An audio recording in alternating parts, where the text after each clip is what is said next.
Animation एक ऐसी technique है जो यूज़र को काफ़ी इंटरेक्ट करती है। अगर आप भी अपनी वेबसाइट्स में एनिमेशन लगाते हो तो आपका भी यूज़र रिटेंशन काफ़ी अच्छे से इंक्रीज होने वाला है। एनिमेशन से लोगों को चीज़ें आसान लगती है और एनिमेशन लोगों को इंटरेक्ट इसीलिए रख पाते हैं because they are not statics, they are dynamic और वो परफॉर्म करते हैं। और एनिमेशन की हेल्प से हम काफ़ी अच्छा यूज़र रिटेंशन गेन कर सकते हैं। और कैसे हम CSS के अंदर अपने एनिमेशन को कंट्रोल कर सकते हैं और कैसे हम एनिमेशंस के फ्रेम्स को क्रिएट कर सकते हैं, आज इस वीडियो में हम सीखने वाले हैं। एनिमेशन को कंट्रोल करने के लिए पहले तो हमें ये 8 प्रॉपर्टीज प्रोवाइडेड हैं CSS में।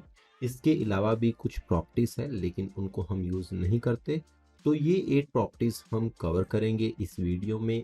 वन बाय वन इनकी एग्जांपल्स को हम देखेंगे और इनकी जो वैल्यूज़ हैं उनको कैसे हम यूज़ कर सकते हैं, उनकी हेल्प से कैसे हम अपने एनिमेशन को CSS के अंदर कंट्रोल कर सकते हैं, उनको भी सीखेंगे।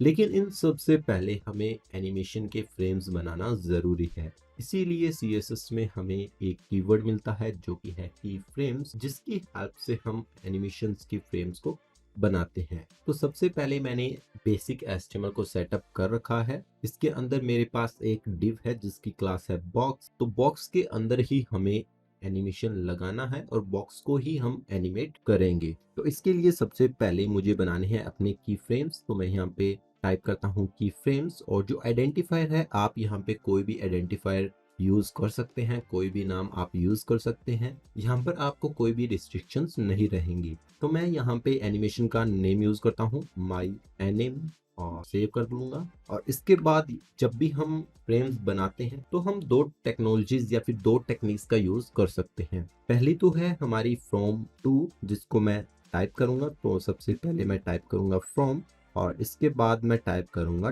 टू। तो यहाँ पे हम अपने फर्स्ट फ्रेम को और टू के अंदर हम अपने लास्ट फ्रेम को रख सकते हैं और इनके बीच में जो भी होगा आप उसको कंट्रोल नहीं कर सकते। तो इसीलिए इस मेथड को मैं प्रेफर नहीं करूँगा कि आप इसे यूज़ करें। तो हम यूज़ करते हैं परसेंटेजेस मेथड। तो इसको मैं करूँगा एक बार के लिए कमेंट और इसके बाद मैं यूज़ करूँगा 0%, जो कि डिनोट करता है हमारे इनिशियल या फिर हमारे स्टार्टिंग पॉइंट को, जो कि हमारा एनिमेशन का फर्स्ट फ्रेम होता है। इसके बाद मैं यूज़ करूँगा 100%। तो अभी जो 0 है वो हमारा इनिशियल और हमारा फर्स्ट फ्रेम है और जो 100 है वो है हमारा लास्ट फ्रेम।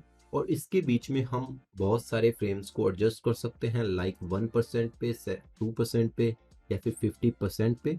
तो मैं यूज़ करूँगा 50% और यहाँ पे भी मैं कुछ प्रॉपर्टीज़ टाइप करूँगा। तो फर्स्ट ऑफ ऑल मैं जो अपना इनिशियल फ्रेम है उसके अंदर जो विड्थ है उसको चेंज करूंगा। तो जो विड्थ रहेगी वो रहेगी 150 पिक्सल्स और इसके साथ जो बैकग्राउंड कलर है उसको मैं चेंज करूंगा। तो ये हमारा इनिशियल फ्रेम है, जो फर्स्ट फ्रेम है वो। और इन्हीं वैल्यूज को मैं कॉपी करूंगा और अपना 50 और 100 के अंदर इसको पेस्ट करूंगा। तो जैसे ही हमारा एनिमेशन 50% कंप्लीट होगा तो मैं चाहता हूं कि इसकी जो विड्थ है वो हो जाए 300 पिक्सल। और जैसे ही हमारा एनिमेशन लास्ट फ्रेम तक जाएगा तो वहां पे इसकी जो वैल्यू है वो हो जाए 500 पिक्सल्स। ओके।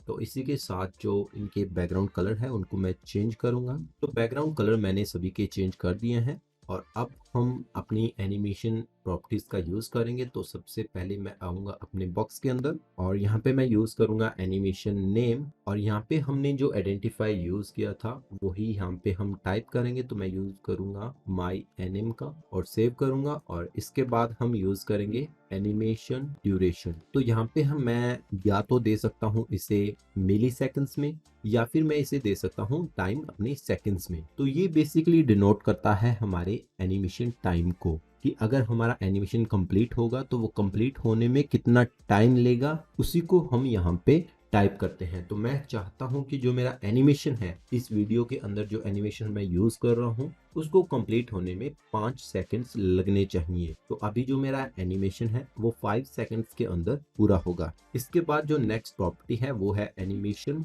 Timing function. तो यहाँ पे हमें मल्टीपल वैल्यूज देखने को मिलती है। तो सबसे जो पहली वैल्यू है वो है इज, जो कि हमारी बाय डिफॉल्ट वैल्यू है। और इसके बाद यहाँ पे होता क्या है, इज के अंदर जो हमारा एनिमेशन है उसकी जो स्टार्टिंग है वो स्लो रहेगी एंडिंग भी स्लो रहेगी और इसी के साथ जो बीच का हमारा एनिमेशन टाइम है वहां पे एनिमेशन हमारा फास्ट रन करेगा। तो ये ईज है और ये बाय डिफॉल्ट है और इसको आप यूज कर सकते हैं। इसके साथ कई और मल्टीपल वैल्यूज हैं। तो पहला जो हमारा मेन मोटिव है वो जस्ट एनिमेशन को स्टार्ट करना है। तो मैं एक बार एनिमेशन को स्टार्ट करूंगा और उसके बाद जो है टाइमिंग फंक्शन की मल्टीपल वैल्यूज को हम देखेंगे।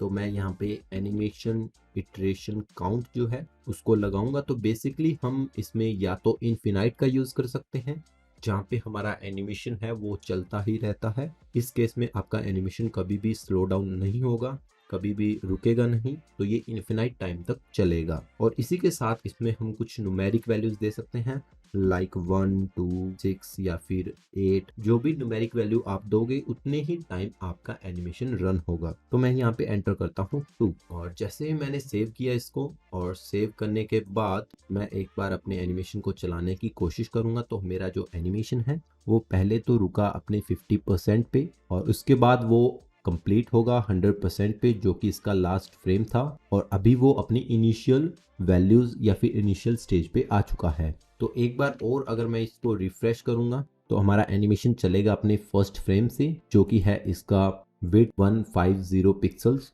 तो वहाँ पे हमारा जो फर्स्ट फ्रेम है और जो बीच का फ्रेम है वो हमारा ये है और जो लास्ट फ्रेम है वहाँ पे हमारा जो बैकग्राउंड कलर है वो ब्लू कलर का होगा। तो फर्स्ट फ्रेम के अंदर हमारा जो बैकग्राउंड कलर है वो है पिंक कलर का। तो अभी हमने यूज किया है इटरेशन काउंट। तो अभी मैं आपको बताऊंगा कि कैसे हम टाइमिंग फंक्शन की हेल्प से हम मल्टीपल वैल्यूज का यूज कर सकते हैं। तो यहाँ पे हमारे पास आती है ईज, जहाँ पे हमारा जो एनिमेशन है वो चलेगा स्लो एंड स्लो होगा लेकिन बीच में वो फास्ट रन करेगा। तो मैं एक बार के लिए यहाँ पे टाइप करता हूँ इनफिनाइट, तो हमारा एनिमेशन चलता रहेगा और इसके बाद मैं अपनी एनिमेशन टाइमिंग फंक्शन की वैल्यू है उसमें थोड़ा चेंज करूंगा। तो मैं यहाँ पे लिखूंगा इन। तो जैसे ही हमारा एनिमेशन चलेगा तो उसकी जो स्टार्टिंग है वो स्लो होगी लेकिन एंडिंग जो है वो फास्ट होगी। और इसके बाद जो हमारी नेक्स्ट वैल्यू है वो है ईज आउट, यानी कि हमारा जो एनिमेशन है वो स्टार्ट फास्ट होगा लेकिन जो उसकी एंडिंग होगी वो स्लो होगी। और इसी के साथ जो हमारी नेक्स्ट वैल्यू है वो है ease in out. So ease in out, इसके अंदर जो हमारा एनिमेशन है वो स्टार्ट स्लो होगा, एंड भी स्लो होगा लेकिन बीच में वो फास्ट चलेगा। और जो नेक्स्ट वैल्यू है वो है हमारी लीनियर, जिसके अंदर जो हमारा एनिमेशन है वो एक कांस्टेंट स्पीड में रन करता है और कांस्टेंट स्पीड में ही खत्म होता है। जो लास्ट वैल्यू है वो है क्यूबिक बेजर। तो मैं यूज करूंगा क्यूबिक बेजर का और आपको यहाँ पे कुछ रिकमेंडेशंस हैं, आप इनमें से कोई भी वैल्यू यूज कर सकते हैं। तो मैं ये वैल्यू का यूज करूंगा और जैसे ही मैं इसे सेव करूंगा तो हमारा एनिमेशन कुछ इस तरह से हमें देखने को मिलेगा, जहाँ पे हमारा जो स्टार्टिंग है वो फास्ट है लेकिन इसका एंडिंग जो है वो स्लो है। तो यहाँ पे हम कुछ कस्टमाइज इफेक्ट्स को यूज कर सकते हैं क्यूबिक बेजर के अंदर, ताकि हम अपने एनिमेशन को जैसे चाहें वैसे ही रन कर सकते हैं। तो इसके लिए मैंने कुछ और प्रिपेयर कर रखा है, तो आपको एक बार वो भी मैं दिखा देता हूँ। तो मैं जाऊंगा अपने नेक्स्ट फाइल के अंदर और जैसे ही मैं यहाँ पे सेव करूंगा तो यहाँ पे मैंने एक डेमो बना रखा है जहाँ पे आपको हर एक वैल्यूज का जो इफेक्ट है वो साफ देखने को मिलेगा। तो यहाँ पे जो फर्स्ट डिव है उसको मैंने ईज किया है, जो सेकंड है उसको लीनियर, और इस तरह से क्यूबिक बेजर वाली वैल्यूज तक आप सभी को देख सकते हैं। इससे आपको इनकी रनिंग स्पीड में जो डिफरेंस है वो साफ देखने को मिल सकता है। तो मुझे सबसे बेस्ट लगता है क्यूबिक बेजर, जिसको मैं यूज करता हूँ, और वैसे नॉर्मली मैं ईज इन या फिर ईज आउट का यूज करता हूँ। तो सभी की जो वैल्यूज हैं वो आप देख सकते हैं और इनका बीच का डिफरेंस भी आप नोटिस कर सकते हैं। ओके, तो अभी चलते हैं हम अपनी इनिशियल फाइल पे। तो टाइमिंग फंक्शन के बाद हम कवर करेंगे अपने डायरेक्शन को। तो एनिमेशन डायरेक्शन नॉर्मल जो है वो इसकी डिफ़ॉल्ट वैल्यू है। तो यहाँ पे हमारा जो एनिमेशन है वो उसी स्पीड में या फिर उसी फॉर्म में रन करेगा जो पहले कर रहा था। तो यहाँ पे ऑल्टरनेट में होता क्या है, बेसिकली जैसे ही हमारा फर्स्ट फ्रेम से लेके लास्ट फ्रेम तक एनिमेशन जाता है उसके बाद उसी फॉर्म में वो अपने फर्स्ट फ्रेम तक वापस आएगा। तो ये है हमारा एनिमेशन डायरेक्शन। इसके बाद हमें मिलती है हमारी रिवर्स वैल्यू। तो रिवर्स में बेसिकली होता क्या है, हमारा एनिमेशन जो है वो लास्ट से चलता है और फर्स्ट फ्रेम पे आता है, और इसकी जो नेक्स्ट वैल्यू है वो है ऑल्टरनेट रिवर्स, यानी कि हमारा एनिमेशन लास्ट फ्रेम से चलेगा। तो जो इफेक्ट है वो ऑल्टरनेट जैसा है, लेकिन इसके अंदर हमारा जो एनिमेशन है वो रिवर्स से स्टार्ट होता है, यानी कि हमारा जो एनिमेशन है वो यहाँ से स्टार्ट होगा और यहाँ पे एंड होगा। इसके बाद हमारी है next property animation film mode. Film mode में हमें 3 प्रॉपर्टीज मिलती हैं। पहली तो है नन, जिसको हम बाय डिफॉल्ट भी कह सकते हैं। उसके बाद है हमारी फॉरवर्ड्स। तो इसके लिए मैं क्या करूंगा, अपना जो इनफिनाइट है उसको सेट करता हूँ 1 पे, ओके। और जो फॉरवर्ड है इसे मैं दोबारा से सेव करता हूँ। तो यहाँ पे मैं फिर से रिफ्रेश करूंगा अपने पेज को और अभी एनिमेशन चलेगा हमारा। और इसके लिए मुझे क्या करना है, अपने रिवर्स वाली प्रॉपर्टीज को कमेंट करना है। और अभी हम देखेंगे कि हमारा एनिमेशन अपने लास्ट फ्रेम पे एंड हो चुका है और वहीं पे उसने पॉज ले लिया है। दोबारा से रिफ्रेश करूंगा तो एनिमेशन हमारा चला फर्स्ट फ्रेम से, लेकिन जब वो रुकेगा तो अपने लास्ट फ्रेम पे जाके रुक जाएगा। तो ये है हमारा फॉरवर्ड्स। अभी हम देखेंगे बैकवर्ड्स। तो बैकवर्ड्स में बेसिकली होता क्या है, हमारा जो एनिमेशन है वो अपने इनिशियल स्टेज पे आके एंड होता है। हमारा जो फर्स्ट फ्रेम है जहां से उसे चलना है वहीं पे आके वो एंड होगा। और इसकी जो थर्ड वैल्यू है वो है बोथ। तो यहाँ पे हमारा जो एनिमेशन है वो स्टार्ट अपने इनिशियल स्टेज से होगा, लेकिन एंड वो होगा अपने लास्ट फ्रेम पे। तो यहाँ पे हमारा एनिमेशन चला और हमारा जो एनिमेशन है वो फर्स्ट फ्रेम से चला है और लेकिन वो एंड हुआ है अपने लास्ट फ्रेम पे। तो ये थी हमारी फिल्म मोड की वैल्यूज। और इसके बाद आती है हमारी नेक्स्ट वैल्यूज जो कि है एनिमेशन प्ले स्टेट। तो यहाँ पे हमें पोस्ट और रनिंग 2 ही वैल्यूज मिलती हैं। तो सबसे पहले बाय डिफॉल्ट है हमारी रनिंग और इसके बाद हमारी है पोज। तो पोज में बेसिकली होता क्या है, इसके लिए मैं अपने जो इटरेशन काउंट है उसको इन्फिनाइट करूंगा। सो इन्फिनाइट और सेव किया। तो इसके बाद हमारा जो एनिमेशन है वो नहीं चल रहा है, बिकॉज अभी जो हमारी एनिमेशन की प्ले स्टेट है वो है पोज्ड। तो जैसे ही मैं पोस्ट को कमेंट करता हूँ उसके बाद सेव करूँगा तो हमारा एनिमेशन फिर से चलने लग जाएगा। अगर मैं जब भी इसे फिर से कमेंट ऑफ करूँगा और अभी मैं इसे सेव करूँगा तो जहाँ पे हमारा एनिमेशन है वो वहीं पे रुक जाएगा। ये थी इसकी पोस्ट और रनिंग स्टेट्स। अभी हम पोस्ट का यूज़ क्यों करते हैं, समटाइम ऐसा होता है कि जब भी कोई एलिमेंट होता है हम उसको एनिमेशन या फिर एनिमेट तभी करना चाहते हैं जब यूज़र उस पर होवर करे।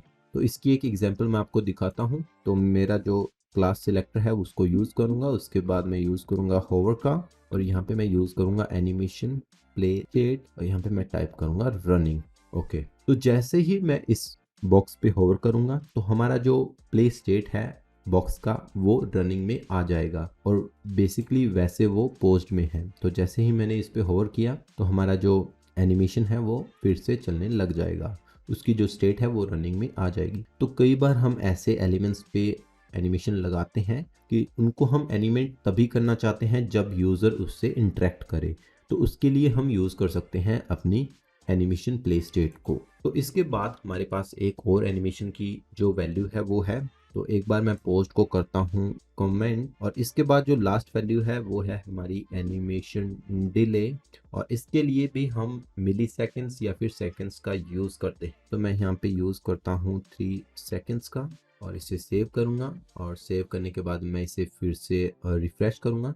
तो जैसे ही मैंने रिफ्रेश किया तो ये 3 सेकेंड्स का पॉज लेगा, अपने आप को डिले रखेगा, उसके बाद हमारा एनिमेशन चलेगा। तो डिले प्रॉपर्टी को भी हम काफ़ी बार यूज़ करते हैं और इन सभी प्रॉपर्टीज़ को हम शॉर्ट हैंड भी कर सकते हैं। लाइक अगर हम इतनी प्रॉपर्टीज़ नहीं लिख सकते तो हम बेसिकली एक ही प्रॉपर्टी का यूज़ करते हैं, वो है हमारी एनिमेशन प्रॉपर्टी। तो एक सिंपल प्रॉपर्टी है जिसके अंदर हम सभी वैल्यूज़ को, सभी प्रॉपर्टीज़ की वैल्यू को एक साथ लिख सकते हैं। तो इसका मैं यूज़ करूँगा। तो सबसे पहले मैं यूज़ करूँगा अपनी एनिमेशन प्रॉपर्टी का, उसके बाद जो हमारा नेम है वो है माई एनिमे, उसके बाद ड्यूरेशन में इसका रखूँगा 2 सेकेंड्स और जो टाइमिंग फंक्शन है उसको मैं रखूँगा इज इन और इसका जो डिले है उसको मैं रखूँगा 2 सेकेंड्स और इसका जो इंस्ट्रेशन काउंट है उसको मैं रखूँगा इनफिनाइट।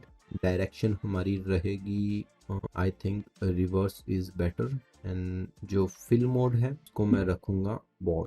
इसके बाद इसकी जो स्टेट है उसको मैं रखूँगा पोस्ट। सेव करूंगा और जैसे ही मैंने सेव किया तो हमारा एनिमेशन अभी पॉज हो चुका है। तो जैसे ही मैं इस पे होवर करूंगा तो फिर से रनिंग स्टेट के अंदर आ जाएगा। तो ऐसे ही हम इसको शॉर्ट हैंड भी लिख सकते हैं ताकि हम बहुत ज़्यादा वैल्यूज़ या फिर बहुत ज़्यादा लाइन ऑफ कोड का यूज़ ना करें। तो आई होप कि आपको एनिमेशन की इस वीडियो में एनिमेशन को कैसे यूज़ करना है वो काफ़ी अच्छे से अंडरस्टैंड हो चुका है। मिलते हैं नेक्स्ट वीडियो में, तब तक के लिए thanks for your love and support.